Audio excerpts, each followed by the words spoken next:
Hello மக்களே! கார பணியாரம் எப்படி பண்ணலாம் பார்க்கலாம் வாங்க. அதுக்கு 1/2 ஸ்பூன் ஜீரகம் எடுத்துக்கணும், 1/2 ஸ்பூன் மிளகுத்தூள், 3 வெங்காயம், 1 கேரட்டு, அப்புறமா நெய்யில போட்ட அந்த முருங்கைத்தழை எடுத்து வச்சுருக்கேன். அது போட்டால் ரொம்ப வாசமாக இருக்கும். அப்புறம் இட்லி மாவு எடுத்துக்கணும், சாதாரண இட்லி மாவு. அதில் அந்த முருங்கைத்தழையும் திருவின கேரட்டையும் போட்டுட்டு, வெங்காயத்தை கொஞ்சம் வதக்கி போட்டால் நல்லாயிருக்கும். அதனால் நான் வதக்கி போட்டிருக்கேன். அதில் கருவேப்பிலை, கொத்தமல்லி போட்டு அதையும் அதில் போட்டுட்டு, அப்புறமா எனக்கு கடலைப்பருப்பு போட்டால் ரொம்ப பிடிக்கும். அதில் வந்து பெருங்காயம் போட்டு அதையும் போட்டு இப்போ எல்லாத்தையும் கலரிடணும். இந்த மிளகு ஜீரகம் தான் அந்த கார பணியாரத்துக்கு ரொம்ப டேஸ்ட் கொடுக்கும். இப்போ வந்து நம்ம அதுக்கு முந்திரி போட்டு க பொட்டுக்கடலை போட்டு ஒரு பூண்டு பல், அப்புறம் ஒரு காஞ்ச மிளகாய் போட்டு தேங்காய் போட்டு சட்னிக்கு அரைச்சிக்கணும். அந்த சட்னி ரொம்ப நல்லாயிருக்கும் அந்த முந்திரி சேர்க்கறதால.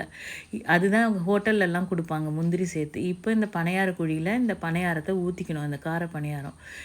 இப்போ பாருங்கள், சூப்பராக வந்திருக்கு. இந்த சட்னிக்கு செமையாக